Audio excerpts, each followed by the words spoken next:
நீங்க வந்து முடி கொட்டுறதுலயே தெரிஞ்சு போயிரும் உங்க உடம்போட ஹீட் எப்படி இருக்கு, ஸ்ட்ரென்த் உங்க பாடியோட ஸ்ட்ரென்த் என்னன்னு தெரிஞ்சிடும். Okay okay. முடியில தான் ஃபர்ஸ்ட் வந்து நமக்கு தெரியும் ஹெல்த் எப்படி இருக்கு, ஹெல்த் நம்ம உடம்பு ஹெல்த் எப்படி இருக்குன்றது முடியில தான் ஃபர்ஸ்ட் தெரியும். அது அதிகமா கொட்டுச்சுன்னா ஏதோ சம் ப்ராப்ளம் இருக்குன்னு அர்த்தம்.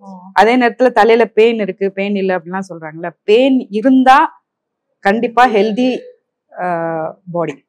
ஏன் அப்படி சொல்றேன், ஏன் அப்படி நான் சொல்றேன்னா, பெயின் வந்து மெடிக்கல் கலந்த ரத்தத்தை குடிக்காது, பியூர் பிளட் தான் அது வந்து சாப்பிடும். ஸோ நம்ம பிளட் பியூரா இருந்தது அப்படின்னா நமக்கு பெயின் நிறைய இருக்கு, ஈர் நிறைய இருக்கு அப்படின்னா அதெல்லாம் இருக்கக்கூடாது. பட் 1-2 இருக்கிறதுனால தப்பும் கிடையாது என்னை பொறுத்த வரைக்கும். நம்ம மெயின்டைன் பண்ணணும். அதுக்குன்னு தலையில டெய்லி ஹேர் வாஷ் பண்றது அதெல்லாம் ரொம்ப தப்பு. நானும் அப்படிலாம் பண்ணவே மாட்டேன். நம்ம நேச்சுரல் ஹேர்ல இருக்கிற ஆயில் வந்து ப்ரொடியூஸ் ஆகும். அது வந்து கொஞ்ச நேரம் சஸ்டெயின் ஆகணும் நம்ம இதுல. ஸோ இதெல்லாம் வந்து ஒரு ஹேருக்கு உண்டான ஹெல்த் நான் பார்த்த வரைக்கும்.